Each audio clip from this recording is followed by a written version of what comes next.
দশম সংসদ নির্বাচনের দিন সদর উপজেলার করনাই গ্রামে হিন্দুদের বাড়িঘর ও ব্যবসা প্রতিষ্ঠানে হামলা চালায় দুর্বৃত্তরা। আগুনে পুড়ে যায় ৩১টি পরিবারের স্বপ্ন। সেদিনের হামলায় ক্ষতিগ্রস্তদের অবস্থা সরেজমিনে দেখতে সকালে করনাই গ্রামের ক্ষতিগ্রস্ত এলাকা পরিদর্শন করেন রুখেদারা ও বাংলাদেশের প্রতিনিধিরা। পরিদর্শনের পর কমিটির পর্যবেক্ষণ গণমাধ্যম কর্মীদের কাছে তুলে ধরেন তারা।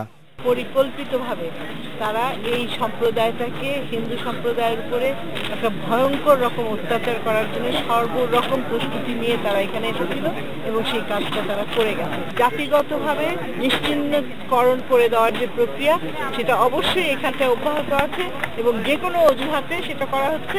এবার করা হয়েছে একটা রাজনৈতিক ঘটনার আড়ালে। হিন্দুদের ওপর সহিংসতা বন্ধে প্রশাসন সহ সংশ্লিষ্ট সবাইকে আরও দায়িত্বশীল হওয়ার আহ্বান জানালেন সংগঠনের প্রতিনিধিরা। প্রশাসনের দায়িত্ব অনেক বেশি।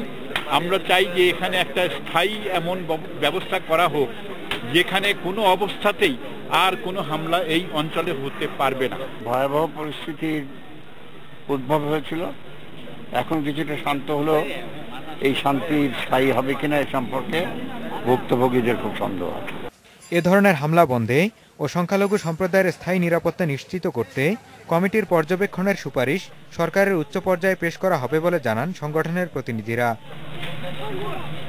Independent news.